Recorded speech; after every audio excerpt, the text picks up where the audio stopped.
honor your father? Yeah, so actually, my family from Brownsville, Texas, is immediate family with my aunt is my dad's only sibling, and her name is Aunt Janie.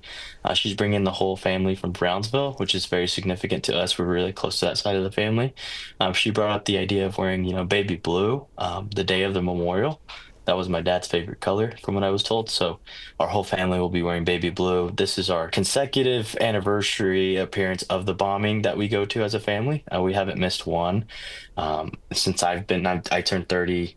This year it's the 30th anniversary. So 10 days after my birthday, we remember my father's passing, but it's also a good moment to catch up with family from, out of state that come and pay their respects for my dad. You all have been able to go to college and to graduate with great degrees because of the scholarships that were made available through the Memorial Fund. That meant so much, I know, to you specifically because of your degree and where you are in life now. Me and my sisters talk about it all the time, and my brother.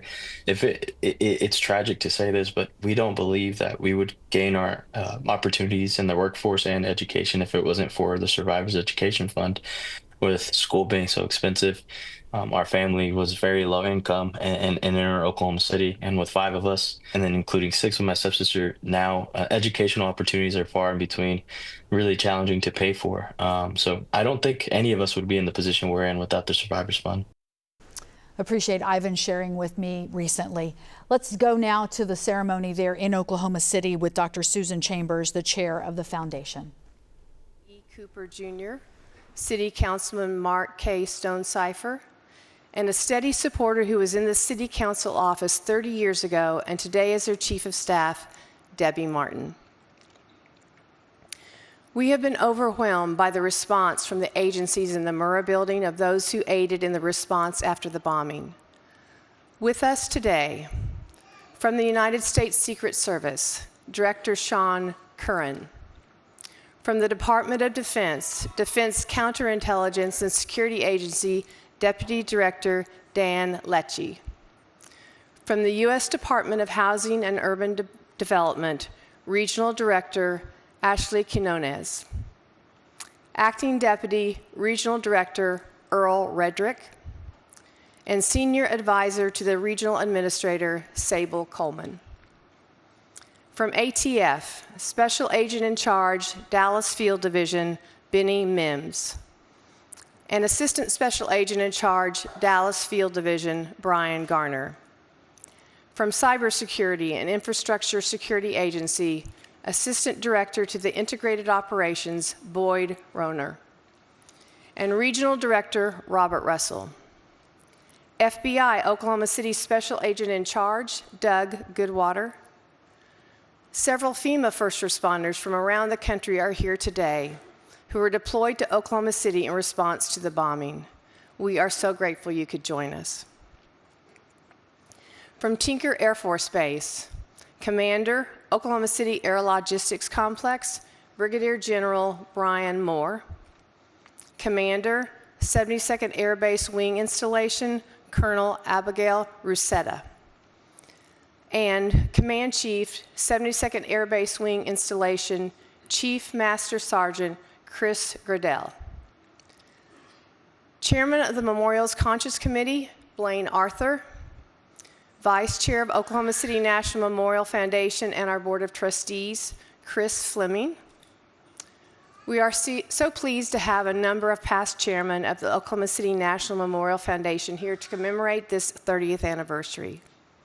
Bob Johnson, Linda Lambert, Pauline Nichols, Frank Hill, Gloria Griffin, Susan Winchester, Mike Turpin, retired Justice Stephen Taylor, Bob Ross, and John Kennedy. We are pleased to have gospel singer-songwriter Jordan Smith with us today. We also thank the members of the media who join us. They have been an essential part of our storytelling over the past 30 years.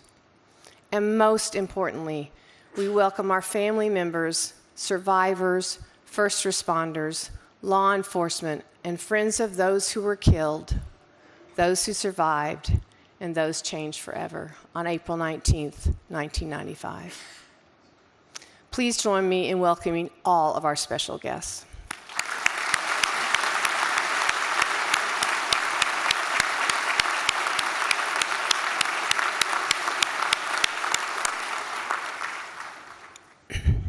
As we have done each year for the past 30 years, we gather as a community on April 19th to remember, to learn from what happened, and to grow and heal.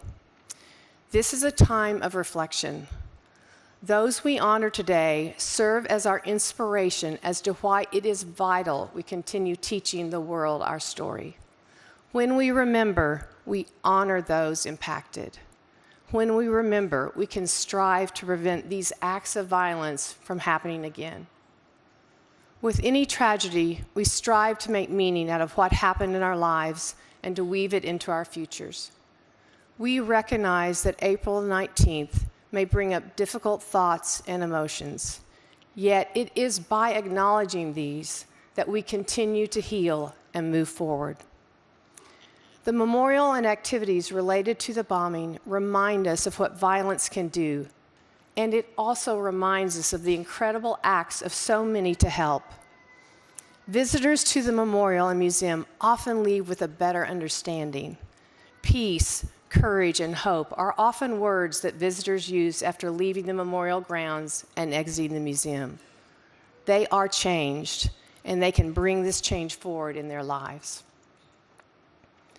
What started with day one in November, and for each of the last 168 days, we have honored those who were killed, those who survived, and those changed forever on every television station in Oklahoma, newspapers, billboards, and online. Thanks to our friends in the media for sharing this every day. We have also held monthly Better Conversations on topics that are worthy of discussion to help us find common ground on our sacred ground. We have held 3 mental health workshops for our key stakeholders and found ways to get people back to our site that have not been willing to come before. We are proud of that progress. We brought physicians and dentists who were so critical in the hours and days following the bombing and saluted their incredible work. Donna Bucella, who worked under Janet Reno in 1995, came back to Keynote, the Committee of 100, a group that honors first responders. She spent time with our staff and working with our archives, and she spent time at the OCU Law School teaching new lawyers lessons learned. Then just this week, we partnered with the University of Oklahoma on a teach-in where this idea that started with the deans would have their colleges of medicine, music, architecture, journalism, and law students reflecting on the past and hearing from people involved as they teach this story to the next generation. These are all valuable lessons that we cannot take for granted. OU also planted 3 survivor trees on their campuses this week to remember. We are grateful so many have stepped up with acts of service, honor, and kindness, so symbolic of what we saw in the Oklahoma Standard 30 years ago. We work very hard to preserve this story, which is why we are humbled by the recent announcement that the Oklahoma City National Memorial Museum has officially been accredited for the 3rd time by the American Alliance of Museums. Of the 33,000 museums in the United States, only 1,116 are currently accredited. This certification signifies our ongoing commitment to excellence in preserving history, providing educational experiences, and maintaining the highest standards of stewardship. A special thanks to a small but mighty staff that collectively keep this going. It is truly an honor to work with each of them. Marilyn Jackson, President and CEO of the American Alliance of Museums, says, 30 years later, the memorial's mission remains relevant. They reach a wide variety of learners with varied, innovative, and engaging programming while also looking to the future, understanding that those directly touched by the 1995 bombing event will continue to decline. Its approach to sharing individual stories, the power of resilience, and commitment to facilitating difficult conversations serve as a model of excellence in our field. Preserving this story is critical to our core mission. Earlier this month, as part of the 30th year, the memorial was honored to work with downtown OKC and the city of Oklahoma City in creating the new entry point gateway to the memorial on 6th Street off I-235 in Harrison, at the threshold to one of the most significant sites in our nation's history.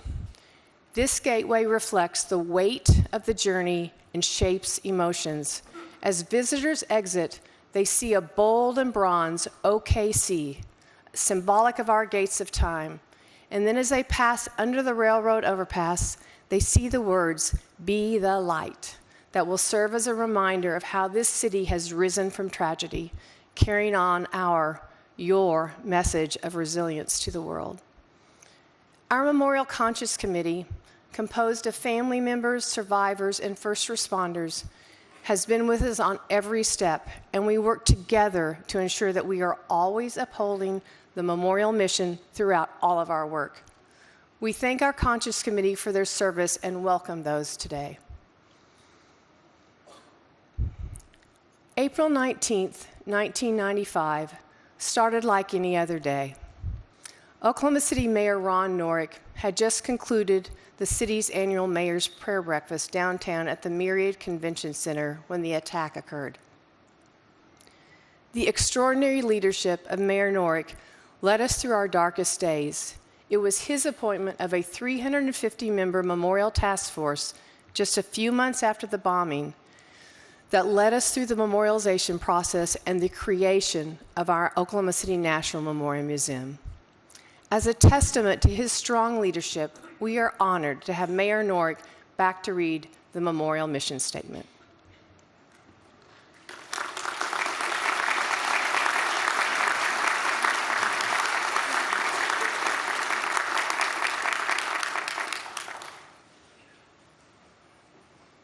Good morning. Good morning. We welcome you here today to remember those who were killed, those that survived, and those changed forever. May all who leave here know the impact of violence. May this memorial offer comfort, strength, peace, hope, and serenity. Please join me in 168 seconds of silence.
Thank you.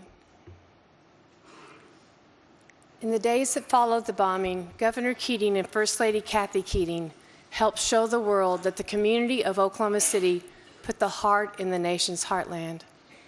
The Keatings knew immediately that much was to be done. Only 100 days into office, he and his wife Kathy led us through the darkest days, organized the prayer service, worked to save the Murrah art out of the building, raised money for scholarships for children who lost a parent, and created a plan to care for many. We have been blessed by great leadership, and it was no accident that Governor Frank Keating and First Lady Kathy Keating were there to lead us. Please help me welcome back former Governor Frank Keating.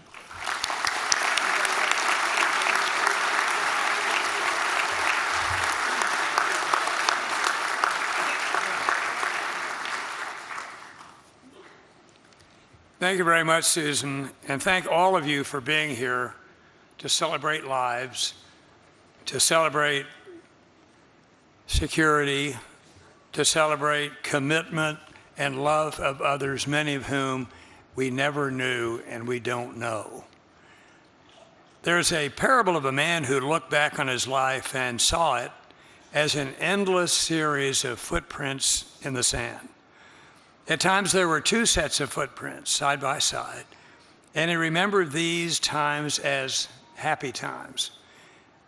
At others there was but one set of prints, the times of sadness and pain. He confronted God and asked him why he had ceased to walk beside him when he most needed him and most needed his support. Why, he wondered, had God abandoned him? And God answered, "But my son, those were the times I was carrying you." He carries us today, cup gently in his hands. April 19th, 1995 was a day of horror and tragedy. It was unbelievable for those of us who were here and there to comprehend that the devil himself walks the earth and murdered 168 of our neighbors and friends, wounded 700 of our neighbors and friends, caused damage or destruction to 320 buildings, marred the face, scratched the face, bloodied the face of the capital city of Oklahoma. It was incomprehensible that we could see and understand what was occurring. And we wondered, how were we all going to stay together without mutual suspicion and mistrust, and how could we do that? But we did. The Renaissance of Oklahoma, and by the way, I checked this morning, how long is a generation? A generation is 25 to 30 years. And why is it a generation? Because you grow up, you get married, you have children, it's another generation. And think of the blessings we have with all these young people at our schools. I was chairman of the Board of Regents of OU for a while, and it's really amazing to me that a significant minority of the students that are coming to OU are from Texas, of all places. And what is significant to me is that people who are graduating from that university are largely staying here. The contrast between then and now is very dramatic. God continues to hold us in his hands. I have someone very special to introduce to give our invocation. It was prayer that sustained us after the bombing. This entire area became a holy place. Many have said there was more prayer for this 8-block area of Oklahoma City than there was for the entire world during that time. Leading the way for so many chaplains who came here to help in our darkest hour was Oklahoma City Fire Department Chaplain Teddy Wilson, who is here to provide our invocation. His prayer lifts to heaven. Ladies and gentlemen, Chaplain Wilson.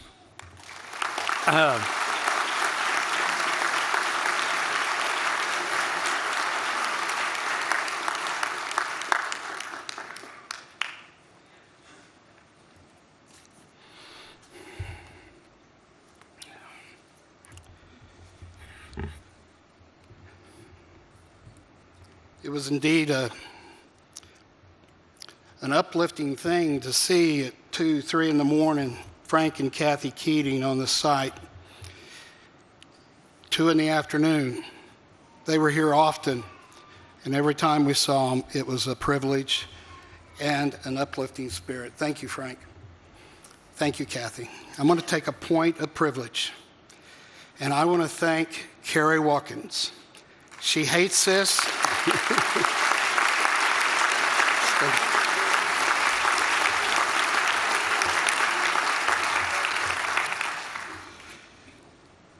Carrie and her people, and Carrie in the last 29, 30 years, your leadership, your heart is shown in our memorial and in our museum and in everything that you do, extending to congregations, to communities, to folks who are in need. Thank you. I'm asking you, all of you, today, we bathe this site in prayer. It's untold how many prayers were made. But I'm asking you today, all of you, to join me in your tradition as we pray. Bless the Lord, O my soul. Bless his holy name. 30 years ago, Lord, was truly a dark and evil day. But you, O God, were there to usher into your presence all of our beloved victims. We asked on that day just to give us as many survivors as possible. We remember today the grieving families and friends of those you received the moment they took their last breath here on earth and their first breath in your arms. From the oldest adult to the children to the unborn babies who only knew the warmth and love of their mother's womb until you, O Father, received them unto yourself. We remember our survivors who were in fact the very first rescues. In spite of their injuries, they helped their co-workers and friends and children on this hallowed ground. Likewise, all those who helped in the structures surrounding the Murrah Building, the YMCA, the Kirkpatrick Hotel, the Journal Record Building, the Athena Building, many of the buildings around us where blood was shed. Father, so many physical and emotional injuries have been endured over these last 30 years. Dana Bradley was our last survivor on that dark day. She, like so many others, are still recovering today. One of her rescuers, Fire Chief Keith Bryan, 10 years later, saved my life. He offered me part of his liver one day, which was not to be until his untimely murder. His family honored his desire to save my life. And God, you gifted me his organ. He saved me and 2 others with his kidneys. Even in death, he was saving lives. Father, a true friend and a true hero.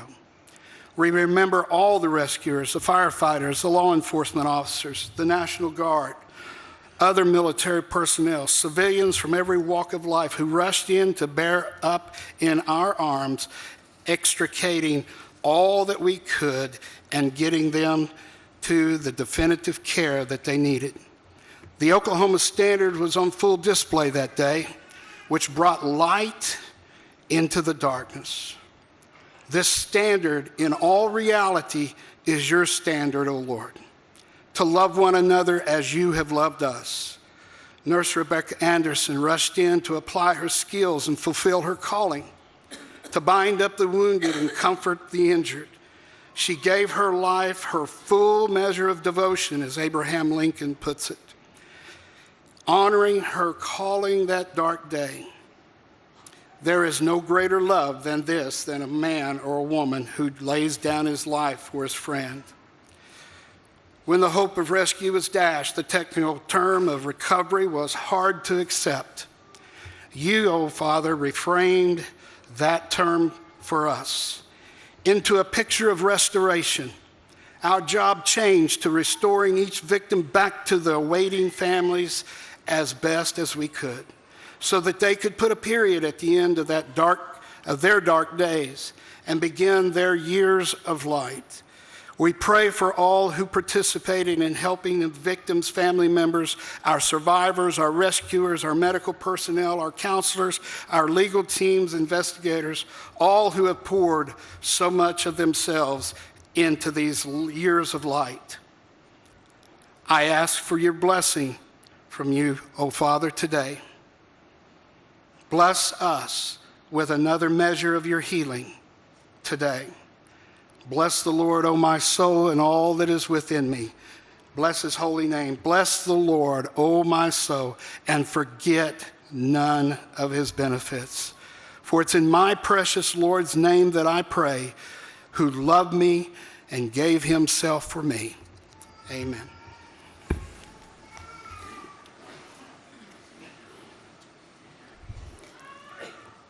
Thank you, Mayor Norick, Governor Keating, and Chaplain Wilson. During this Lenten and Easter season, and for many who just finished Passover and Ramadan last week, the Heartland Chapel outside these doors and across the street from the memorial was rededicated in honor of the 30th anniversary of the bombing. This open-air chapel stands as a symbol of peace and unity. It was created through a rare interfaith effort as a gift to First Church in 1995. The Jewish Federation of Greater Oklahoma City and America and the Islamic Society of Greater Oklahoma City helped build it as the first structure rebuilt. The rededication, where the memorial joined all three faiths in contributing to its restoration, invites us to reflect on the power of shared healing and the spirit that brought people together after the bombing. Our first responders played a vital role on this day 30 years ago and in the days and months following the bombing. We are honored they are part of the ceremony today. The relationship that has developed over the years between our fire and police departments is a relationship you do not see in every city and had a lot to do with the coordinated response on April 19, 1995. Please stand for the presentation of colors by the United States Secret Service Uniform Division Honor Guard and the Combined Honor Guard from the Oklahoma City Police and Fire Departments and IMSA. The singing of our national anthem will be performed by Gospel Music Association Dove and the voice winner, Jordan Smith.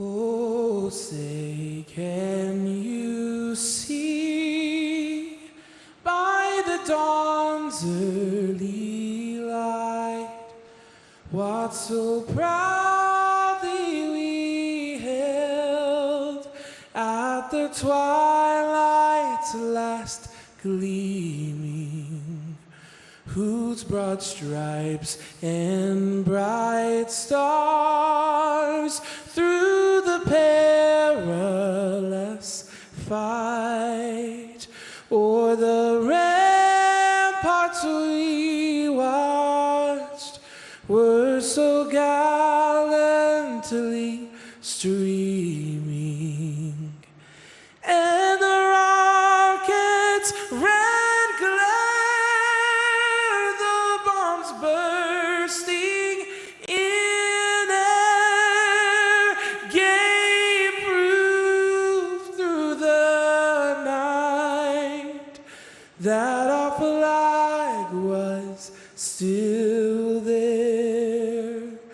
Oh, say does that star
Please be seated.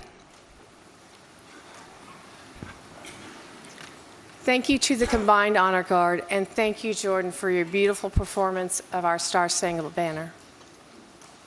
Our outdoor symbolic memorial captures and preserves forever the place and events that changed the world, while the museum educates visitors every day about the facts of the story. Our city has not just survived, it has become a symbol of hope to the world. Just recently, memorial representatives from New York City, France, Spain, and Norway gathered here to reflect on what Oklahoma City has shared with them through our memorialization process and our city's ability to rebuild, all while still remembering. That is in part due to the leadership of 4 mayors since 1995. Each has led with a purpose of unity born out of our city's response to the attack 30 years ago. This city's renaissance continues under the leadership of Mayor David Holt, unifying our city as one OKC.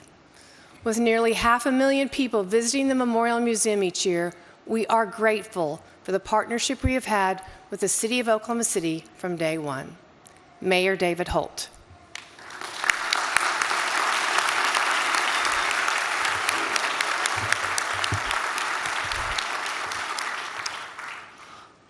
Well, thank you, Dr. Chambers and your board.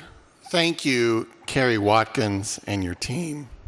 Thank you to everyone gathered here today and to everyone who has supported this remembrance. I begin, as I do every year, by thanking our first responders, our own here in Oklahoma City, and those who came to our aid from around the country. And I again express the deepest condolences of the people of Oklahoma City to those who lost a loved one on April 19th, 1995. Matthew 6:34 states, "Therefore do not worry about tomorrow, for tomorrow will worry about itself. Each day has enough trouble of its own." Tomorrow and tomorrow and tomorrow creeps in this petty pace from day to day to the last syllable of recorded time. That was Macbeth. "Tomorrow is another day," said Scarlett O'Hara in the very last line of Gone with the Wind. Spoiler alert. "Don't stop thinking about tomorrow," sang Fleetwood Mac in a song adopted by a young Arkansas governor as his de facto campaign theme when he ran for president in 1992. "We will stand with you for as many tomorrows as it takes," said President Clinton 3 years later, standing in Oklahoma City 4 days after 168 of our family, friends, and neighbors were murdered by a fellow American. We humans talk a lot about tomorrow. Macbeth was wary of tomorrow. The Bible is quite concerned that we worry too much about tomorrow. But I would argue that most of the time, tomorrow represents hope. It did for Scarlett O'Hara and Fleetwood Mac. Tomorrow is a blank canvas. And though no one is promised tomorrow, we each depend on it, and we hold it close, like a lottery ticket. Tomorrow may bring us a better day than today. On some days, it feels like tomorrow almost has to be better than today. On April 19th, 1995, on one level, the people of Oklahoma City certainly had to feel that way. How could tomorrow not be better than today? But on another level, we all knew the sorrows of April 19th would still join us tomorrow. Hundreds of families knew there was someone who was going to be just as gone tomorrow as they were today. Only one person has ever come back, and Christians will mark that event tomorrow. There have been nearly 11,000 tomorrows since the bomb went off. As a city, those tomorrows have in fact brought all the hope and promise we could ever have imagined. One day of darkness has unquestionably been followed by 30 years of light here in Oklahoma City. We have invested billions of dollars into our quality of life, often fueled by unifying community choices that transcended partisanship or other things that might divide us. We are drawing new residents from around the country. We're now America's 20th largest city. Our economy is diversified, our low unemployment rate is on a record streak, and new developments open every month. We have a global identity that's built on a foundation of success and or basketball, but definitely not a bombing.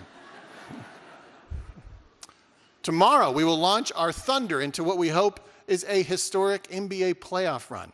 And in 3 years, we will welcome people from around the world as we stage 7 events of the 2028 Los Angeles Olympics. The day after tomorrow, our city will turn 136 years old. And these last 30 years have unquestionably represented our city's golden age. No one who knows and loves Oklahoma City would dispute that statement. On the other hand, for those who lost so much on April 19th, 1995, for those who survived, and for those changed forever, those 11,000 tomorrows have been a mixed bag. Even as tomorrow has brought weddings and births, graduations and success, there has always been an empty chair, or a traumatic memory, or a dark realization of the evil that humans can do. For each of you, I hope this community has done and will continue to do all that it can. I think I use an aspirational word like hope there because to us, just standing with you can feel a bit inadequate. We want to return your loved one. We want to make your pain go away. But though we can't, I know each of us believes that our role in the Oklahoma Standard is to do all we can. And so I stand here as your mayor and pledge that no priority in this city will ever stand between us and that commitment to you and your family who lost so much. It was a commitment originally made by President Clinton, but we all co-sign. Tomorrow is often a symbol of hope, but it can also be a word of commitment, a reflection that a promise will endure into the future. We all recommit on this 30th anniversary that we will stand with you for as many tomorrows as it takes. Today, I also want to speak of a related commitment that will outlive all milestones and all of us. This is my 8th address to this gathering. Over 8 addresses, I have spoken in favor of love, empathy, truth, and better conversations. I have asked us to embrace pluralism, to look past things that can be used to divide us, like political opinions or ethnicities or religion, and asked us to instead consider the infinite ways in which we are alike. I've spoken against dehumanization and words of division, and I've asked us to gauge into that tranquil, reflecting pool across the street and consider whether the person that you see is living up to the Oklahoma Standard in their own words and social media posts and actions. I've stated that this obligation starts with us as citizens of Oklahoma City, but that it should apply to everyone in this entire country, especially and including elected officials and all those in the public eye. I have also spoken repeatedly these last 8 years about the passage of time. It's on my mind today because today is a milestone in the measurement of time. It is the 30th anniversary of the bombing. Because of that milestone, President Clinton is in Oklahoma City this weekend. He met with families and rescue workers last night and visited the memorial, keeping a commitment as he has for 30 years. We thank him on behalf of the people of Oklahoma City for that commitment.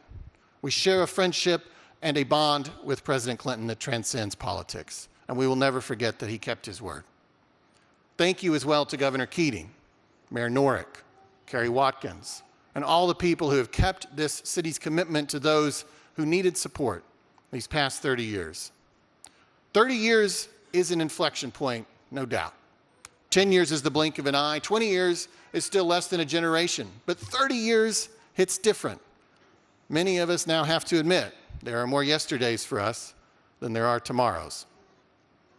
Perhaps that reality reminds us that in addition to the obligation I spoke of that we have to the families most directly affected, we also have another related obligation in Oklahoma City. And this obligation is timeless and it will outlive us. And that is the obligation to speak and act against the forces that created the environment for this act of evil, and really for all acts of evil across human history. Even when the personal remembrances have faded, the people of this city will still have a scar in our downtown, a place where people used to go to work, serving their neighbors. The site of the Alfred P. Murrah Federal Building is now peaceful and shaded by tall, beautiful trees.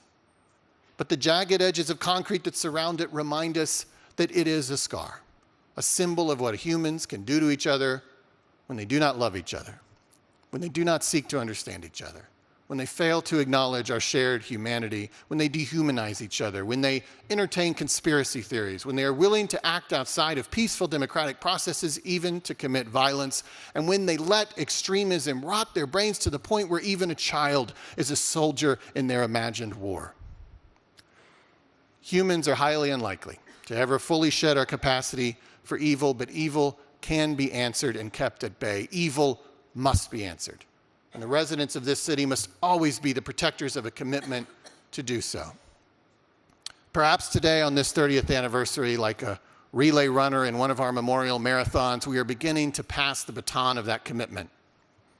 And that baton of commitment will be kept by P.J. Allen, Rebecca and Brandon Denny, Joseph Webb, Nakia McLeod, and Chris Wynn, the 6 children who survived the bombing. It will be kept by Clint Seidel, Krista Dahl, Dina Abulon, Hillary Johnson, Deontay Thomas, and the 249 children who lost one or both parents that day. Those are the youngest among us who bore direct witness. But this commitment will also be kept by those who are too young to have borne witness. It will be carried by the 38 members of the Memorial Teen Board. It will be kept by my kids, George and Maggie, who are now almost the age I was when the bombing happened. They host a video about the bombing for middle school kids you can find on YouTube. It will be kept by your kids and your grandkids. It will be kept by the people who will stand here on the 60th anniversary and the 90th anniversary, when everyone here will turn towards a wheelchair on stage and ask the last remaining survivor what it was like. Even then, when tens of thousands of tomorrows will have passed, this commitment by the people of Oklahoma City to stand against evil must endure. I thank each of you and those who will follow for your commitment, for it will require all the tomorrows that lie ahead. Thank you.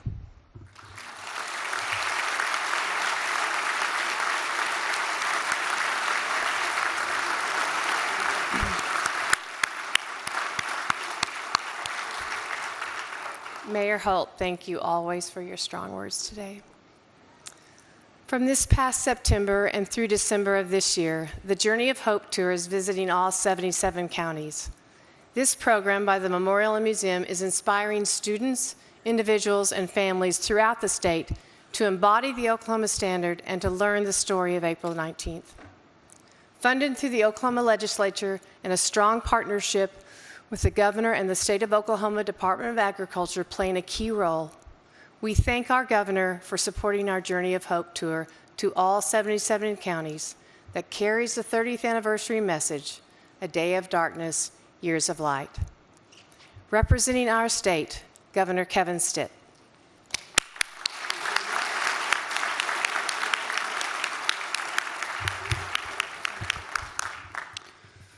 Thank you so much, Dr. Chambers, and thank you for your words, Mayor.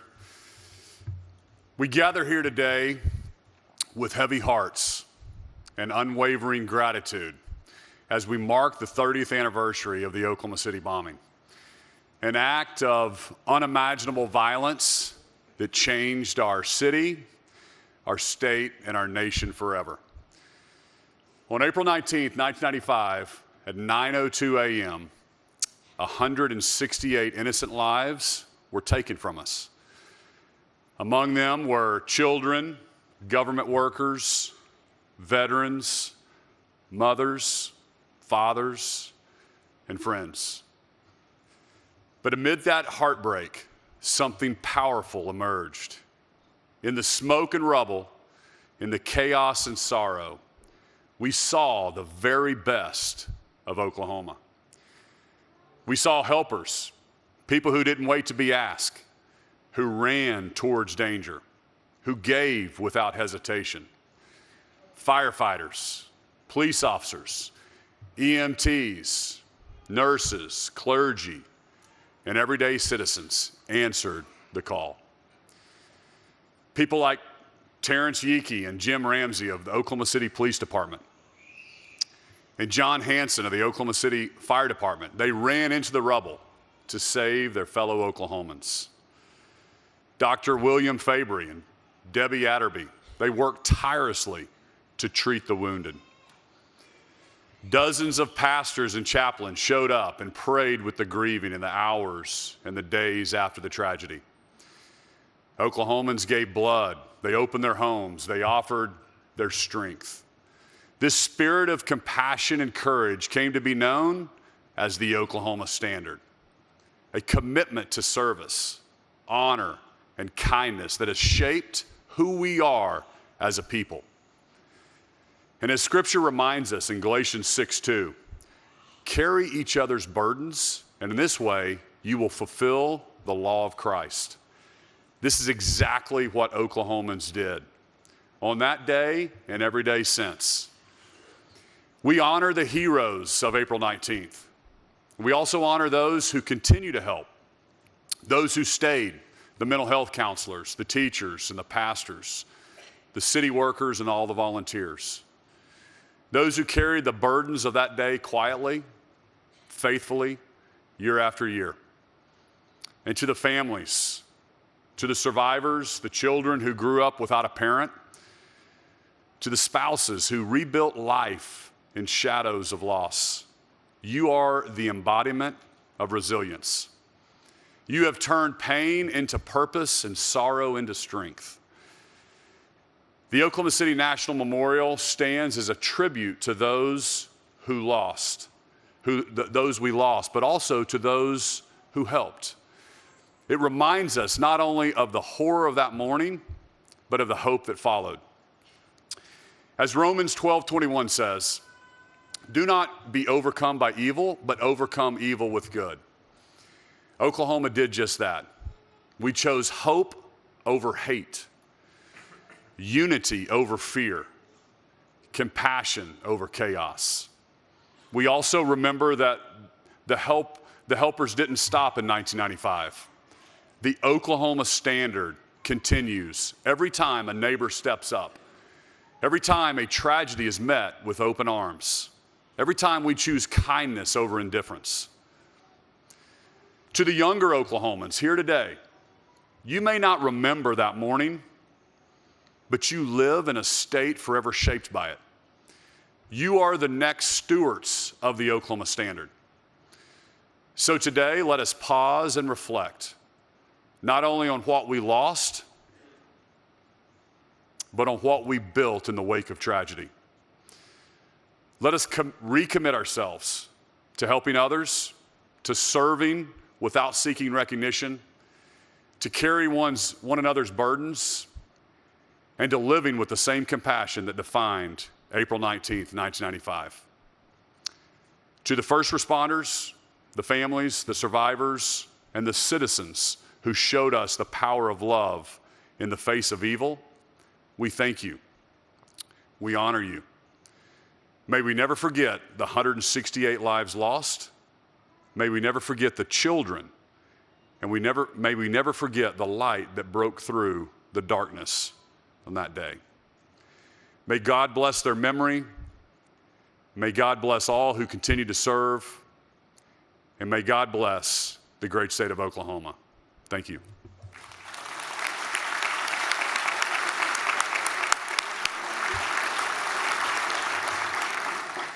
Thank you so much, Governor Stitt. Last week, United States Senator James Lankford and U.S. Congresswoman Stephanie Bice hosted a commemorative survivor tree dedication on the United States Capitol grounds. Joined by family members, survivors, and leaders from the memorial and the Oklahoma congressional delegation, a sapling from the survivor tree was planted. The location of this tree serves as a place for every American to reflect and remember the impact of April 19, 1995. The survivor tree, a living American elm, stands as a symbol of strength, healing, and the enduring Oklahoma Standard. Speaking on behalf of our nation is United States Senator James Lankford.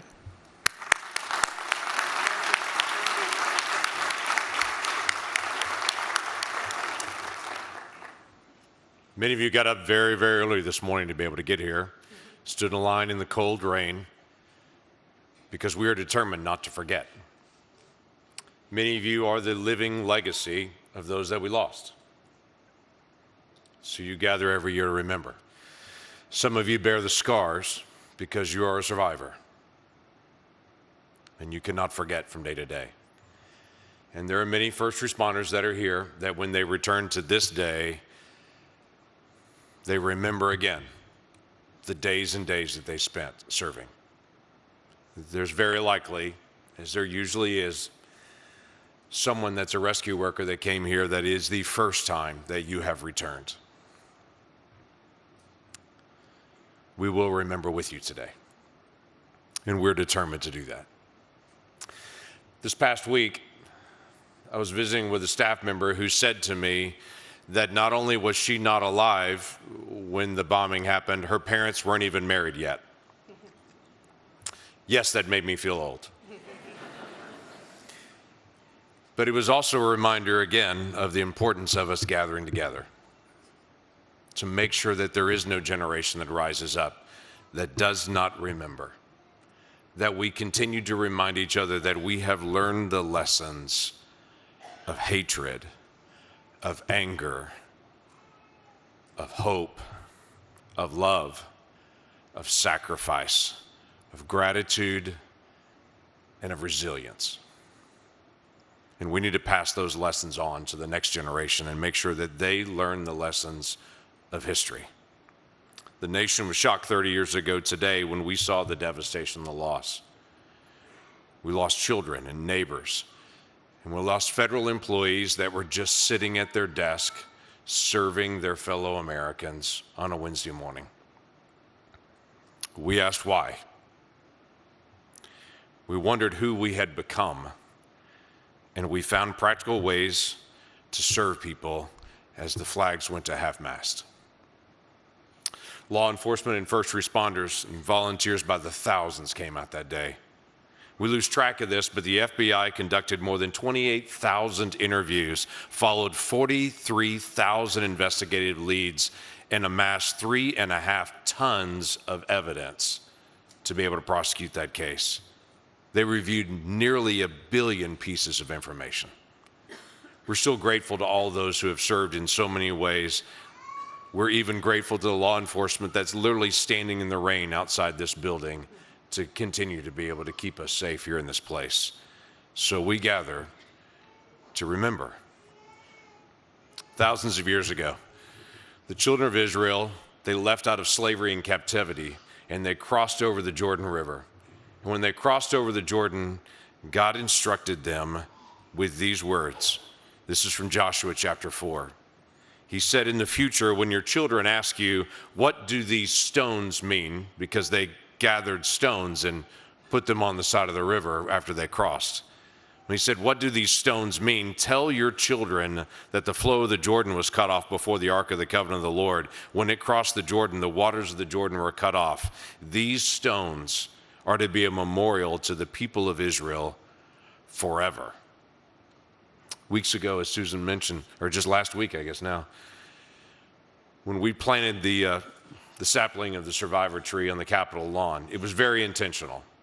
It's on the west side of the Capitol, directly next to a path. There's a plaque that's right there next to it. And on that plaque, it reminds people of why that tree is there. It's surrounded by 200-year-old trees there on the Capitol lawn.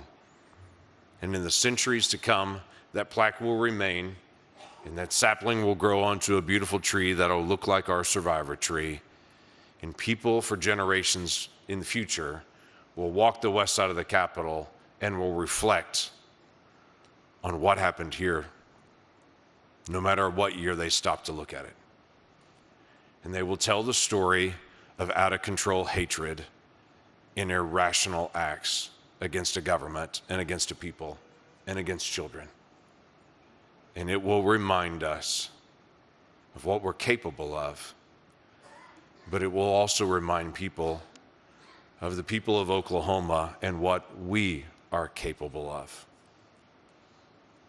As we love, as we forgive, as we set a tone for the rest of the nation, to say this is how we deal with issues where we disagree and resolve.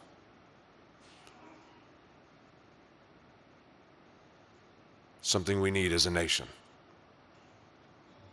As we gather this exceptionally wet day before Easter, we'll tell today our children and people here why this memorial stands and what we have personally learned from this time period. I stood with some folks that had not been at the memorial just a few days ago at sunset, and I learned a new thing about the memorial even as I stood with them. I stood at the survivor tree around sundown and told them the story about that tree, and in the middle of the story, bats flew out of the tree, and I learned a new thing. There are bats that live in the survivor tree. Yes, I jumped. Let's set the example for the rest of the nation. Let's tell them our story again so that the nation doesn't forget. Let's teach the nation how to love and forgive. Let's remind each other of dark days in the past and how God walks with us through those dark days. Even in the valley of the shadow, God does not forget us, and we will not forget.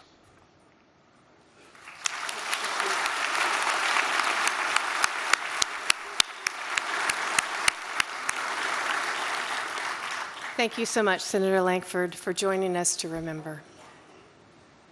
Music played a vital role in our healing after the bombing and throughout these 30 years. When the memorial was dedicated on April 19, 2000, 25 years ago, the song titled Holy Ground was performed.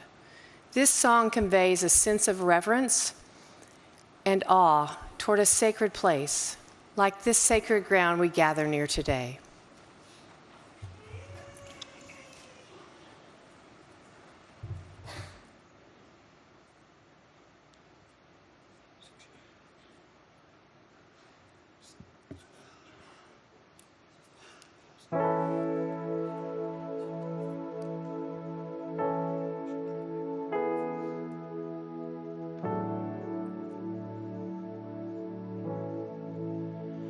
We are standing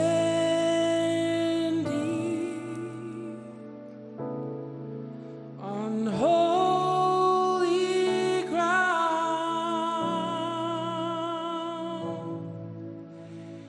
and I know that there are angels all around. Let us praise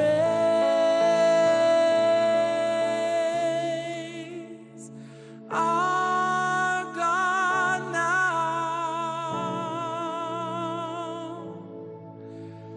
We are standing in His presence on holy ground. This is holy ground. We're standing on holy ground, for the Lord is here, and where He is holy. This is holy ground. We're standing on holy ground, for the Lord is here, and where He is holy.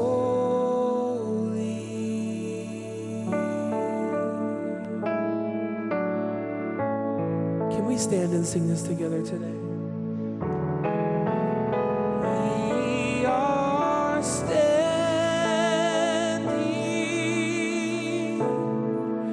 on holy ground,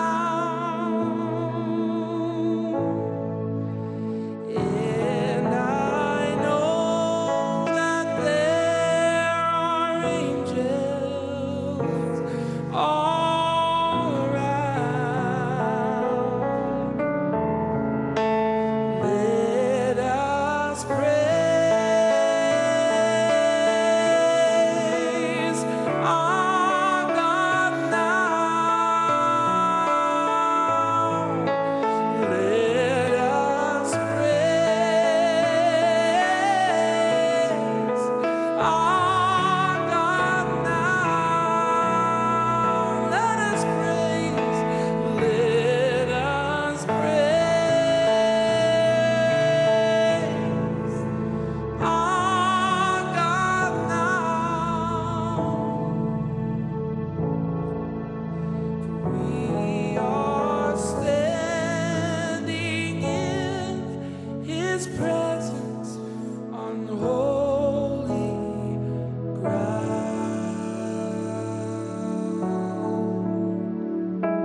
Thank you. Please be seated.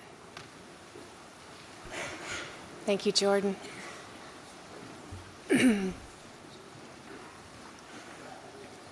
After the bombing, President Bill Clinton offered the resources of the federal government while allowing our state and local officials to lead the rescue and recovery events. Never before had federal, state, and city governments worked together so seamlessly. We fly the city, state, and United States flags on the plaza overlooking the field of empty chairs and in front of the museum every day to honor this spirit of collaboration.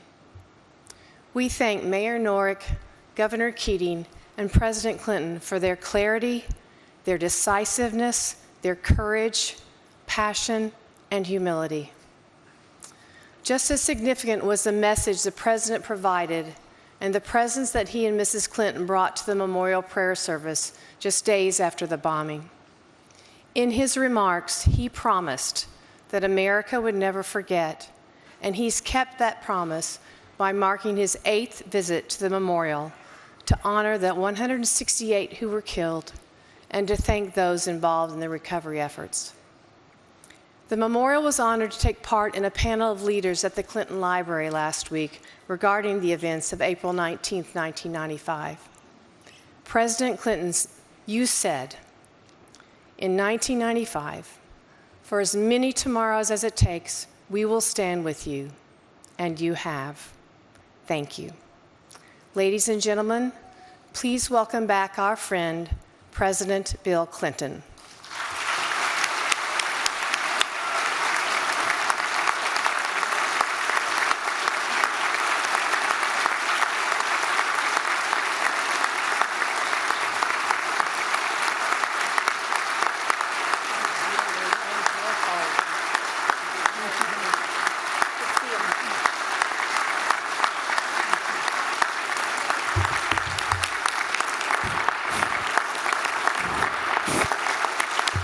Thank you very much. Thank you, please.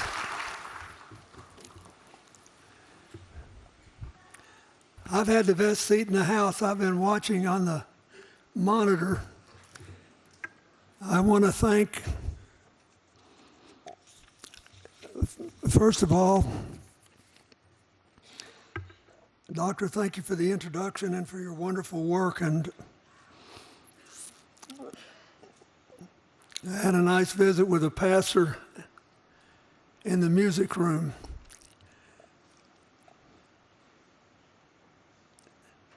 And thank you, Mayor Holt and Governor Keating.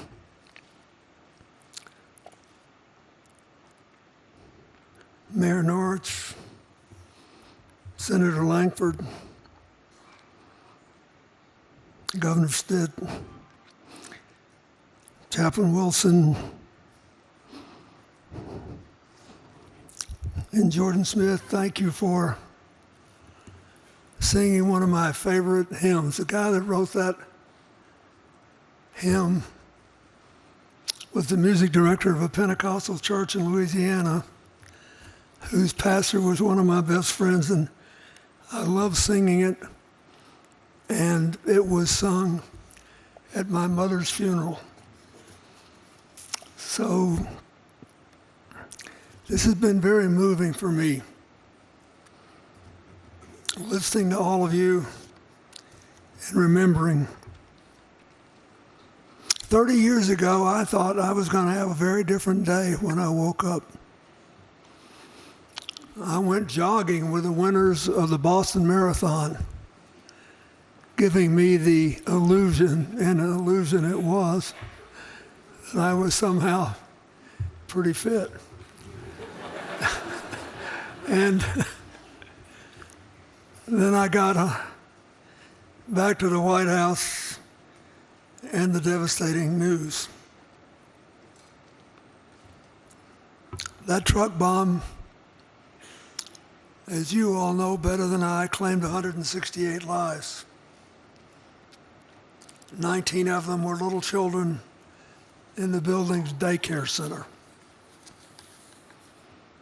I always like to start with that when I talk to people, because A lot of times, fanatic will tell you, I'm sorry, this, that, or the other thing had to happen, but you know, there has to be collateral damage sometimes to make a statement. I never have heard anybody say that who had to live with the damage.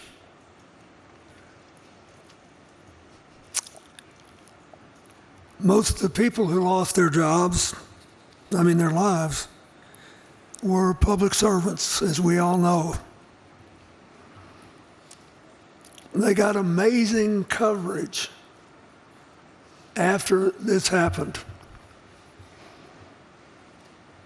about what they did every day as a matter of choice, showing up for work to do business for the American people. They help veterans and farmers and the elderly and disabled. And they help to keep our country safe. One of the Secret Service agents, Al Witcher, who lost his life, was a member of my detail. And he left me. And he was very popular and very good at what he did. But he had a family. And he said, you know what, you travel too much. I want to be home more. And Oklahoma City would be a good place to raise my kids.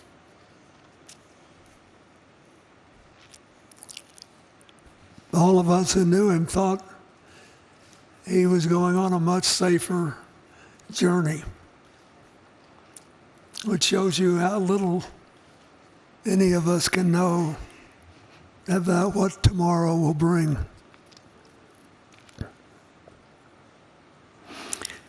That bombing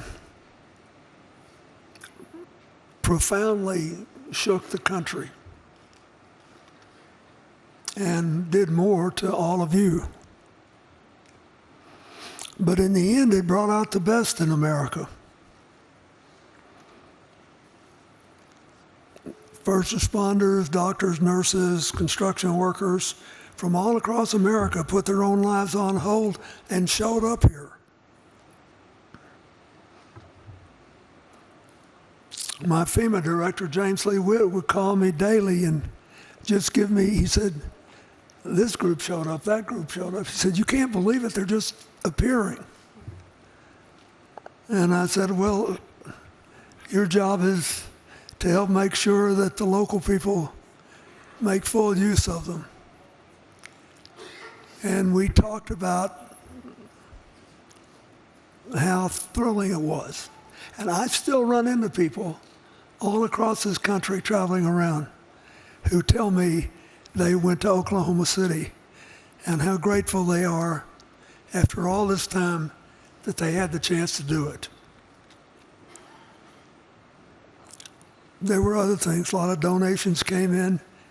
We all remember the drawings of school children that were featured for several years. The cards, the teddy bears,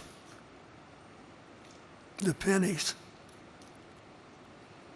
Everybody found their way to say something that was humane and supportive. The domestic terrorists who did this awful thing believed that it would spark a nationwide upheaval against the American government.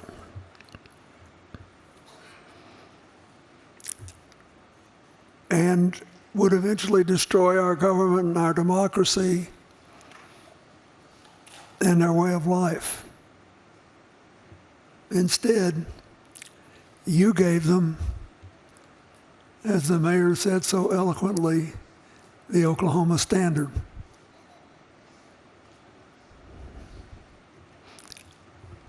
You gave them service, honor, and kindness. I know over the last 30 years, you are probably managing your losses better, but I know the pain has never gone away. I know you still miss the people you lost. But by continuing to love them and honor them and working to rebuild your own lives and the lives of this community, you've gone a long way to redeem the lives they were not able to live. And just as important, you have given America a very great gift. Every year, we get together and reaffirm your model of how, despite all of our differences, in case you haven't noticed, we've got a few. But in spite of all of them, we can still find a way to move forward together with the Oklahoma standard. Service, honor, kindness. Did it work? All you have to do is look around. I mean, the difference, just the physical difference in being in this city today and 30 years ago is breathtaking. But every time I'm here, I talk to people who serve in restaurants or work in whatever hotel I'm staying in, or just people, and I say, "You like living here?" And they all say yes. And they just feel like they're walking with a little spring in their step because they know they live in a place that they can be proud of. So I did my anecdotal poll last night and today, and you're still winning.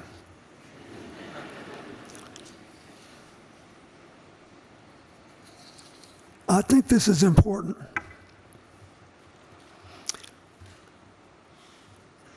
Because in recent years, the country has grown more polarized. And on that awful day 30 years ago, you were the center of the polarization. Now look what you've built. And yet we have these differences. And it seems to me, I listen to this a lot because I'm old and I can't run for anything anymore. I always kid, I'm almost as old as President Trump.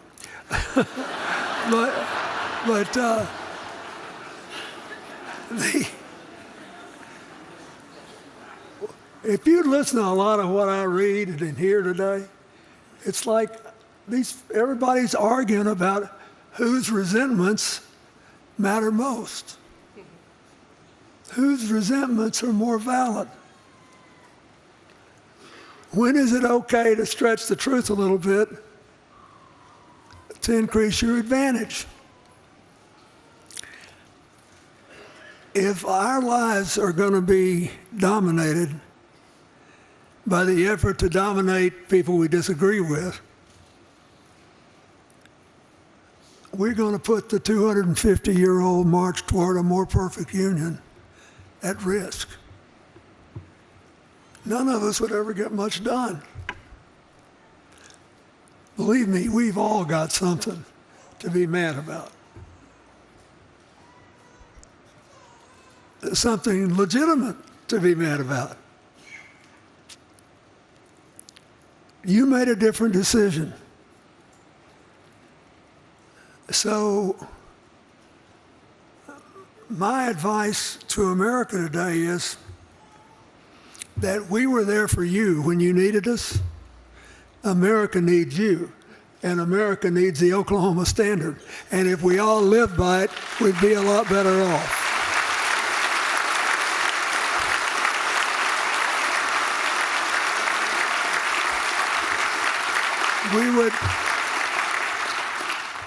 We would get a fairer economy, a more stable society.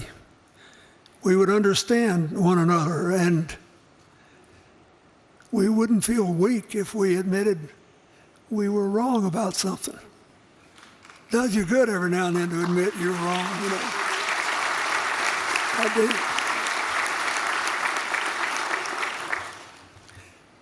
This church would be out of business if nobody ever did anything wrong.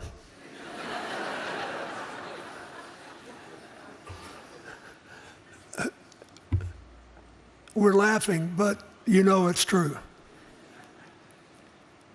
And so I ask you to think about that. I think all the time about the breathtaking changes you made here because of how you decided to respond. And this is hard work. President Eisenhower, who I think was underrated for several years, said that he worried about whether democracy could last in America because it required in the end such concentration and discipline and the willingness not to do things as well as to do them.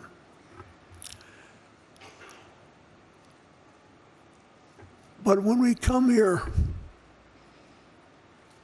because you lost so much, you were able to feel what you could do to make it better, to make it different, to really build something instead of just keep tearing down. And you have done it, and it's breathtaking. And I came here today in part just to say to the rest of the country, look at this. This is what you get with service and honor and kindness put together. And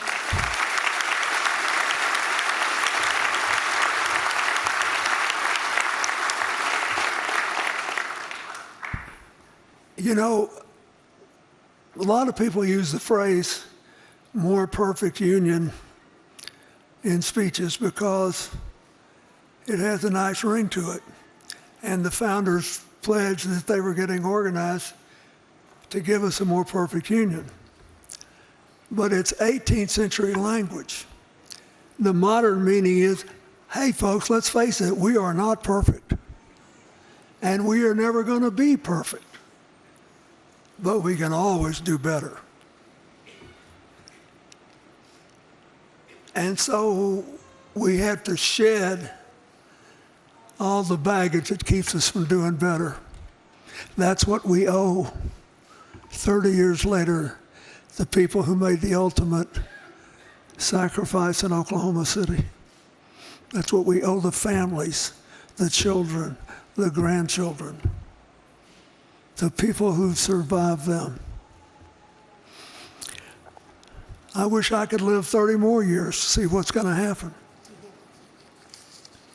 Because in spite of all this bellyaching you hear, we're the best positioned country in the world for the 21st century if we don't blow it.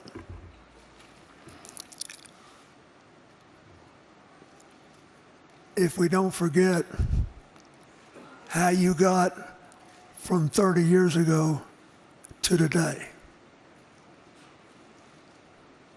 And it is true that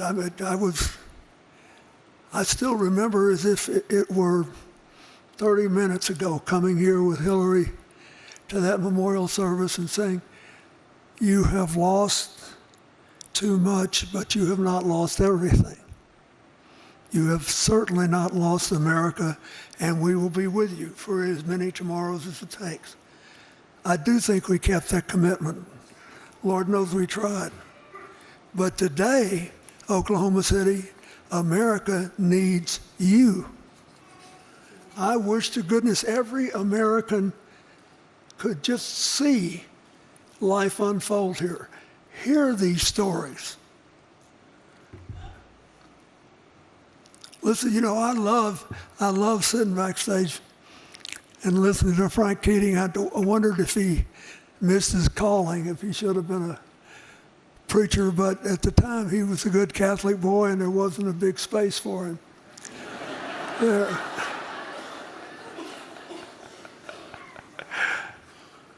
And some of you who were with us last night laughed when I told the story about how he beat my brains out in a student contest at Georgetown when we were both there. It's important not to forget that we all do our best to find our way through life. None of us will be right all the time. And here we are, the day before Easter. I want to say just one thing about this. In St. Paul's famous letter to the Corinthians, where he describes what love is, which is often read at marriages, weddings, wrongly, because the word for love is agape, which means love of your fellow human being. And we all memorize as kids, all of us who are Christians, now by faith, hope, and love, which was charity in the old editions of the Bible. But the greatest of these is love. How could love be even greater than faith? Because of the nature of human life.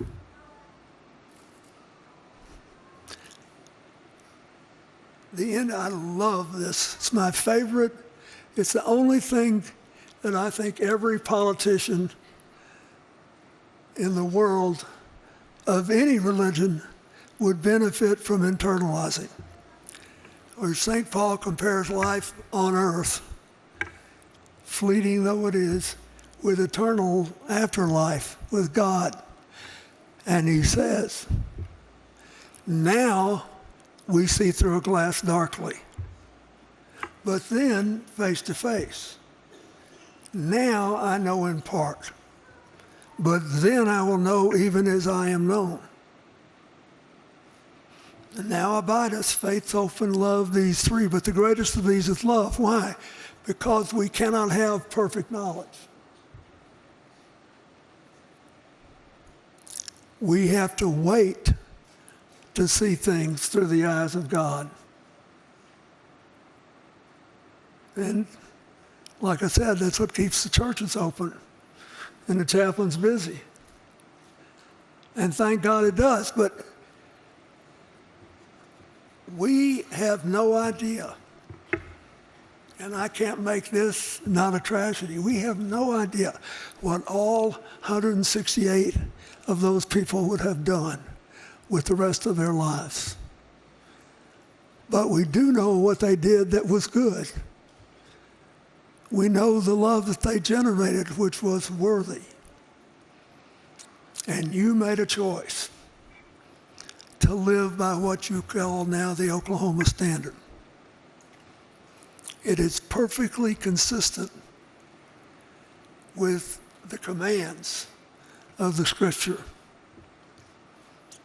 It's perfectly appropriate for tomorrow being Easter, and perfectly fit to acknowledge 30 years of trying to do what people are supposed to do. which is to take whatever comes and make the best you can of it. I know of no other example that can compare to what you have done here. And I, as a citizen, am grateful for it. I'm glad I could be there to help a little bit. I love it in my old age when you still invite me back. Just know this. You needed your country then. I was a symbol of it, and so I'm grateful that you let me come back over and over again. But make no mistake about it, your country needs you now. We have all these assets, beginning with our people and our great institutions. Are we really going to put them at risk to prove we're always right and that our resentments are more important than somebody else's? I wish every American would get a copy of the Oklahoma Standard in the mail or on their cell phones tomorrow. I bet you it would have a terrific impact. Don't give up. We need you now. Thank you.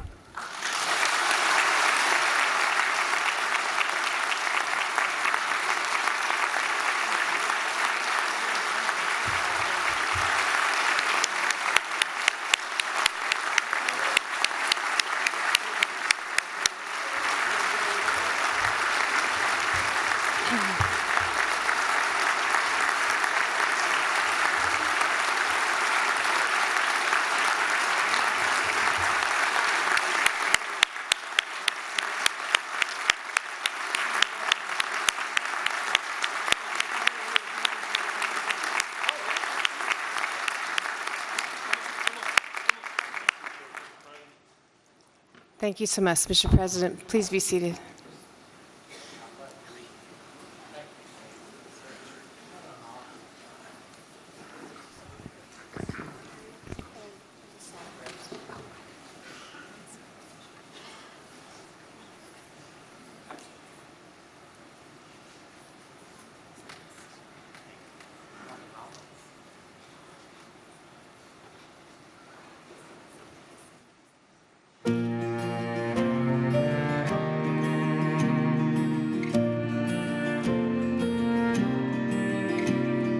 Didn't I tell you I hear what you say? Never look back as you're walking away. Carry the music, the memories, and keep them inside you. Laugh every day. Don't stop those tears from falling down. This is who I am inside. This is who I am. I'm not gonna hide. 'Cause the greatest risk we'll ever take is born to stand in the light and be seen as we are. So stand in the light and be seen as we are. With courage and kindness, hold on to your faith. Forget what you're given, it's never too late to reach for the branch and climb up, leaving sadness behind. You fight hard for love. We can never give enough. This is who I am inside. This is who I am. I'm not gonna hide. 'Cause the greatest risk we'll ever take is born to stand in the light and be seen as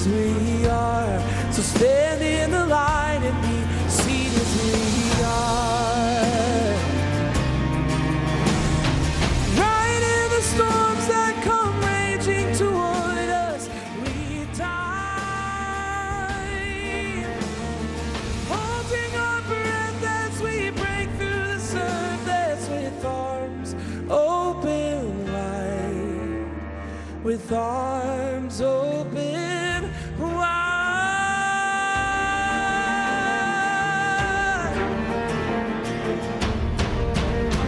This is who I am inside. This is who I am. I'm not gonna hide.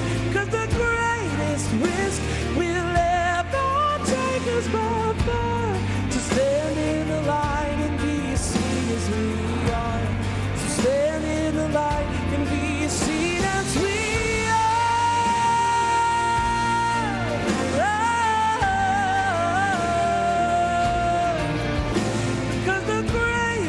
risk we'll ever take is by far to stand in the line and be seen as we are. Stand in the line and be seen as we are. Stand in the line and be seen as we are.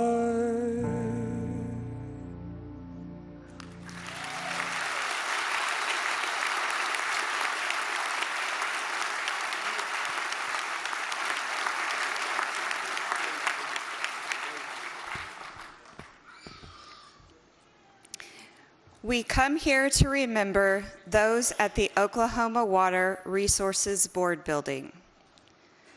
Trudy Jean Rigney. Robert N. Chipman. We remember those at the Athenaeum Building Job Corps. Catherine Elizabeth Ridley. Anita Christine Hightower. We remember rescue worker, my mother, Rebecca Needham Anderson. We remember those who were killed in the Alfred P. Murrah Federal Building, U.S. Secret Service, 9th floor. Alan G. Witcher. Kathy Lynn Seidel. Linda G. McKinney. Mickey B. Maroney. Donald Ray Leonard. Cynthia L. Brown. We remember our friends and family with the Drug Enforcement Administration, 9th floor. Kenneth Glenn McCullough. Carrie Ann Lenz and baby Michael James Lenz III. Rona Lynn Keener Chafee. Carol June Chip Fields. Shelley D. Bland.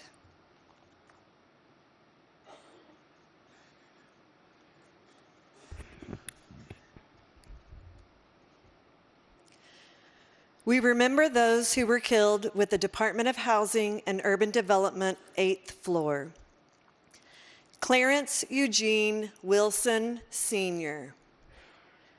Frances Fran Ann Williams. Michael D. Weaver. David Jack Walker. Jules A. Valdez. Leora Lee Sells. Lanny Lee David Scroggins. Antonio Tony C. Reyes. Dr. George Michael Howard, DVM. Susan Jane Farrell. Kimberly K. Clark. Donald Earl Burns, Sr. David Neil Burkett. Peter R. Avellanosa, Ted L. Allen. We remember those who were killed with the Department of Housing and Urban Development, 7th floor. Joanne Wittenberg, John Carl Van S. III, John Thomas Stewart, Terry Smith Rees, my mother, Patricia Ann Nix, Betsy J. Beebe McGonnell, James A. McCarthy II,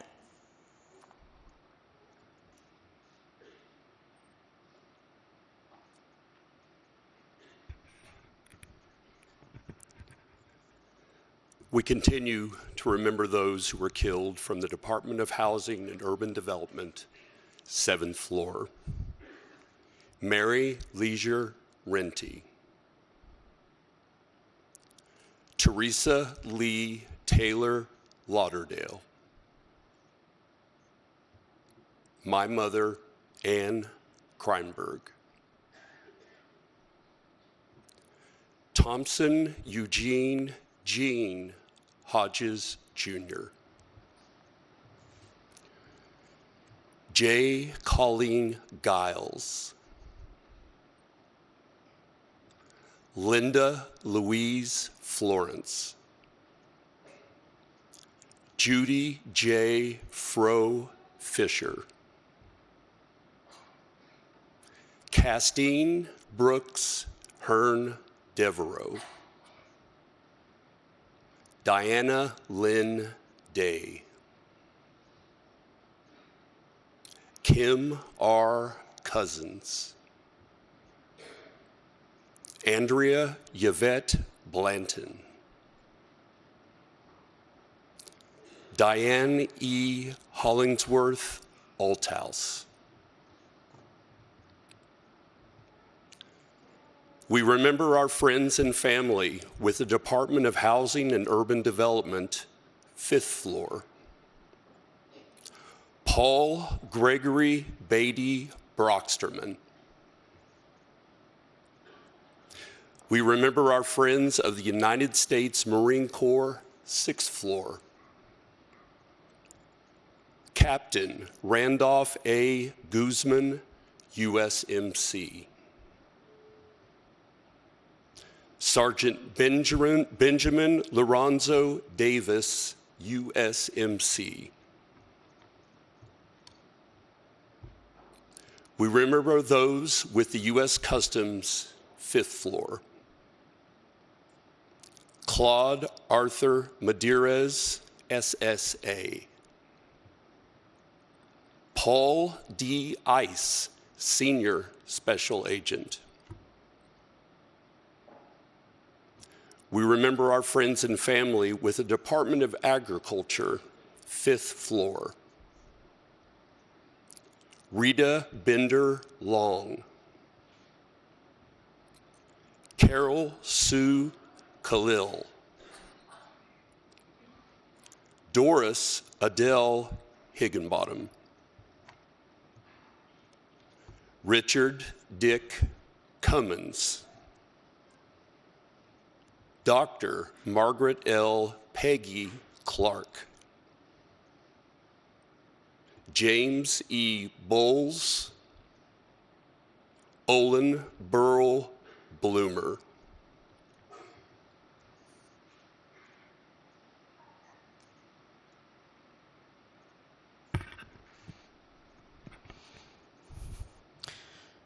We remember those with the U.S. Army Recruiting Battalion, 4th floor.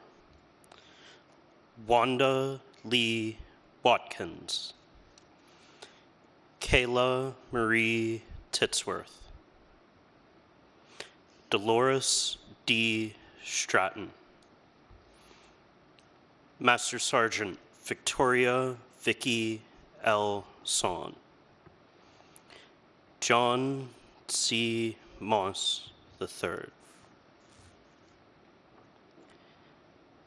Peggy Louise Holland. Karen Gist Carr. Sergeant First Class Lola Bolden, U.S. Army. We remember our friends and family with Department of Transportation, Federal Highway, 4th floor. John A. Youngblood. Johnny Allen Wade. My uncle, Rick L. Tomlin.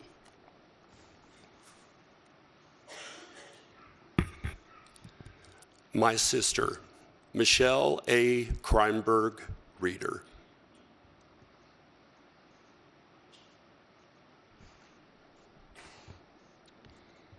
Jerry Lee Parker.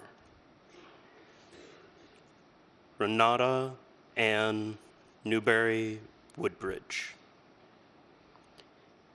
James K. Martin.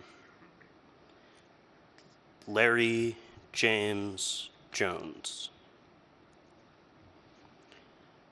Michael Carrillo. Mark Allen Bolte. Lucio Alamon Jr.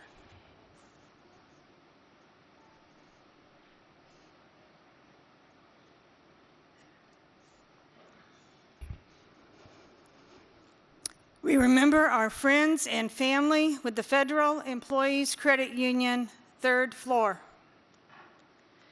Teresa Joe Mathis Wharton.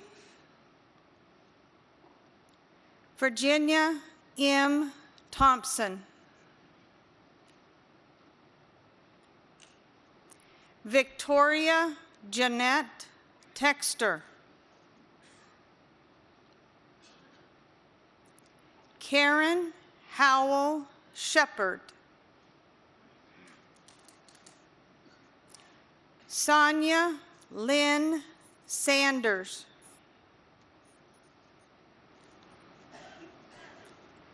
Christy Rosas.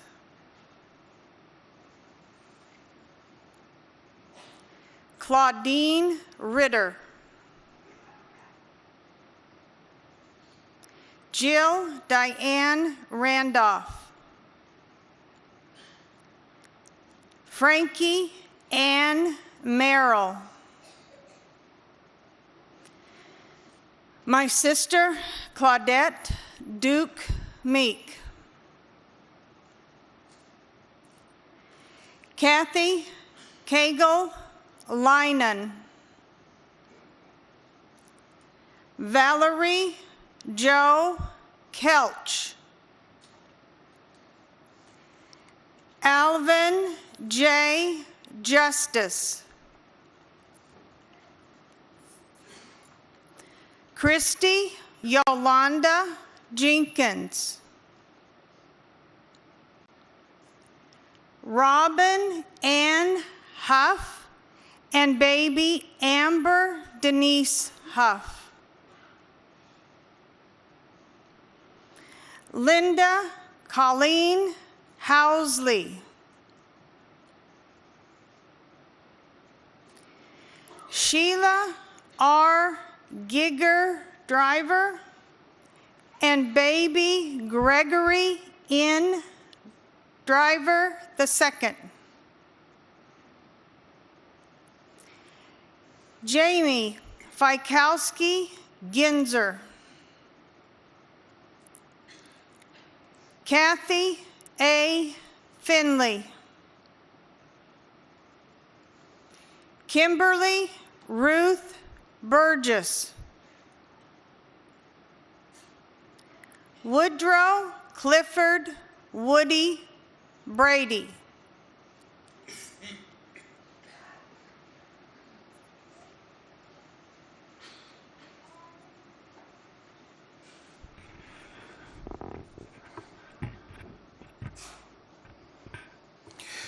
We remember our friends and family with the Defense Security Service 3rd floor. Robert G. Westbury. Larry L. Turner. Norma Jean Johnson. Peter L. DeMaster. Harley Richard Cottingham.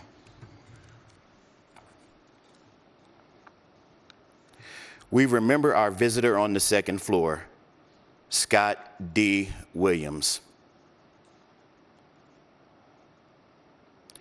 We remember our friends and family from the America's Kids Child Development Center, 2nd floor, Colton Wade Smith. Chase Dalton Smith. Dominique Reve Johnson London. Blake Ryan Kennedy.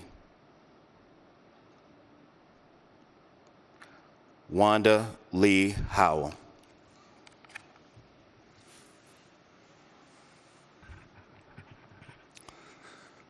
We continue to remember our friends and family from the America's Kids Child Development Center, 2nd floor.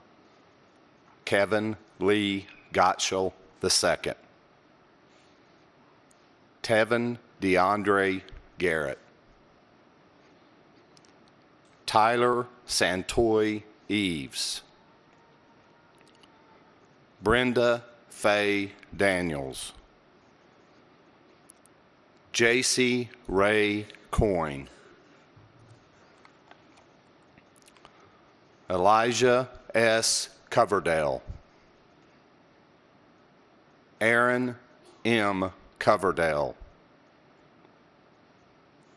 Antonio and Sarah Cooper, Jr.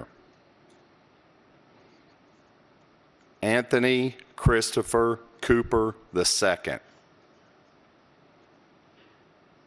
Dana Leanne Cooper. Zachary Taylor Chavez. Danielle Nicole Bell. Miss Bailey Almond.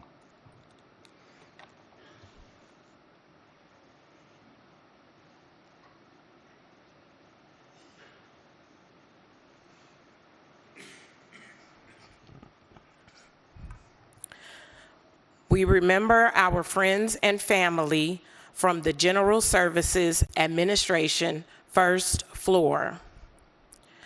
Michael L. Loudenslager.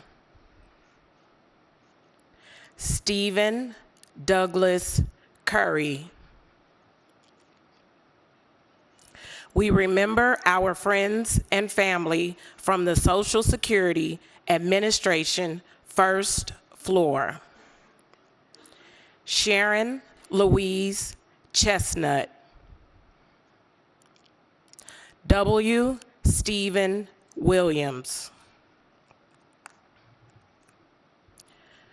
Julie Marie Welch. Robert N. Walker, Jr. Luther H. Trainer.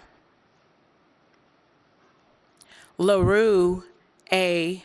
Trainer. Michael George Thompson.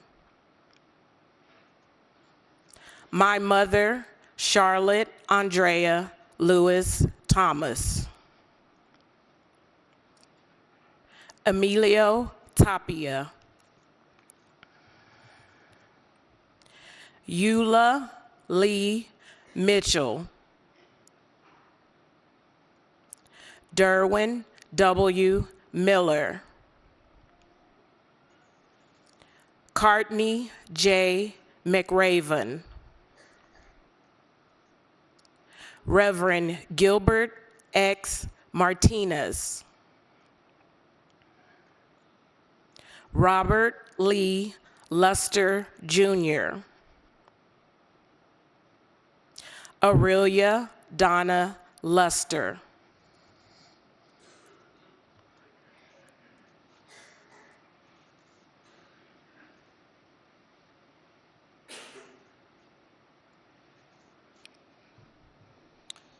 We continue to remember our friends and family from the Social Security Administration first floor. My cousin, Airman First Class Lakeisha Richardson Levy. Raymond Lee Johnson. Jean Nutting Herbert. Dr. Charles E. Herbert. Thomas Lynn Hawthorne Sr., Ronald Vernon Harden Sr., Cheryl E. Hammond, Ethel L. Griffin, Margaret Betterton Goodson, Laura Jane Garrison, Mary Ann Fritzler, Don Fritzler, Ashley Megan Eccles, Catherine Louise Cregan,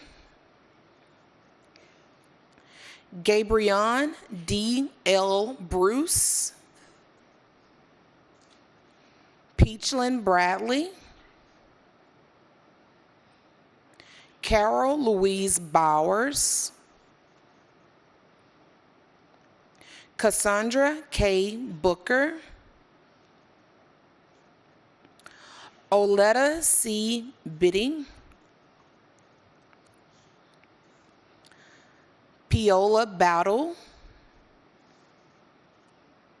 Calvin Battle, Sandra G. Sandy Avery,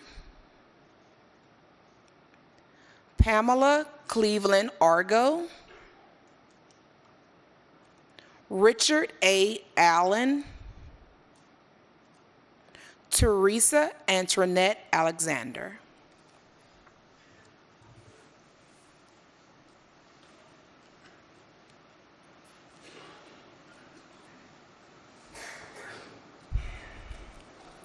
Thank you to our readers who were forever changed by the events of April 19, 1995.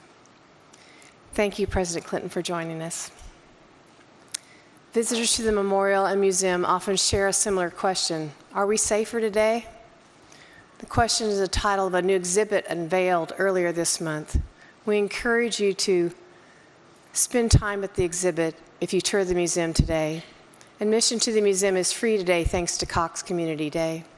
It will open at 10:30 and remain open until 5 o'clock tonight. We invite all family members, survivors, and first responders to a reception inside the museum at 10:45 after you spend time at the chairs. Please enter through the 6th Street entrance. Saplings of the survivor tree are available following today's ceremony in front of the museum. We hope you'll join us next weekend for the 25th annual Run to Remember, to cheer on more than 25,000 runners who come here to help us celebrate life and run the Oklahoma City Memorial Marathon. Everything about this weekend is focused on those who were killed, those who survived, and those changed forever. It's up to each of us to share this ever-relevant story of April 19, 1995, and how we as a community found light following our darkest day. After today's ceremony, we're leaving these beautiful flowers to thank First Church for their hospitality and celebration of the Easter holiday. The Oklahoma City Fire, Pipes, and Drums will now lead you to the field of empty chairs. Thank you, all of you, for being part of this 30th anniversary remembrance ceremony. Now go be the light.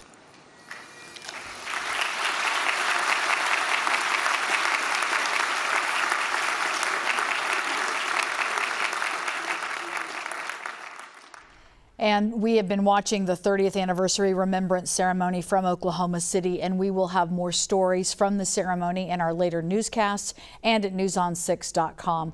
Also, you can watch our special called Those Changed Forever. That's tonight at 7 o'clock. Thank you for being with us. And remember, we will never forget.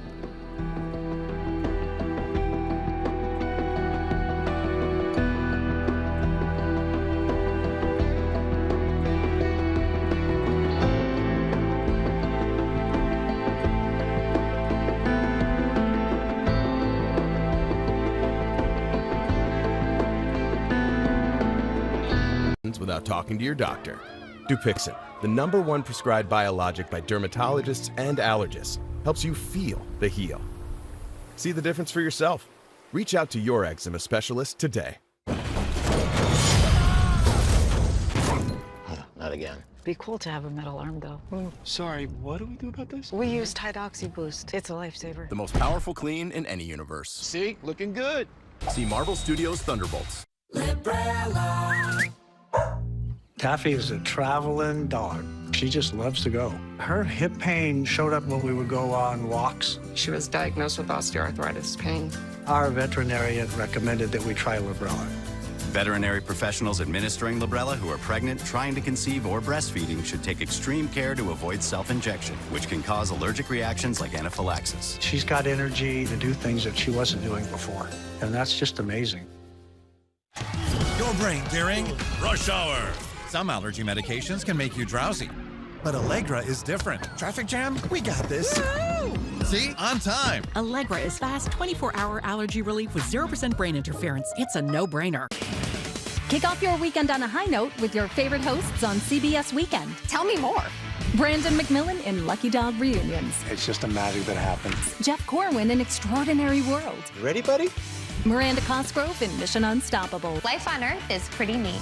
Zay Harding in The Visioneers. Happy as a clam. Kel Mitchell in Tales of Valor. Don't forget to hug your pet. And Allie Ward in Did I Mention Invention. And Did I Mention Cowabunga? All part of CBS Weekend. We now return to Extraordinary World with Jeff Corwin, part of the CBS Weekend.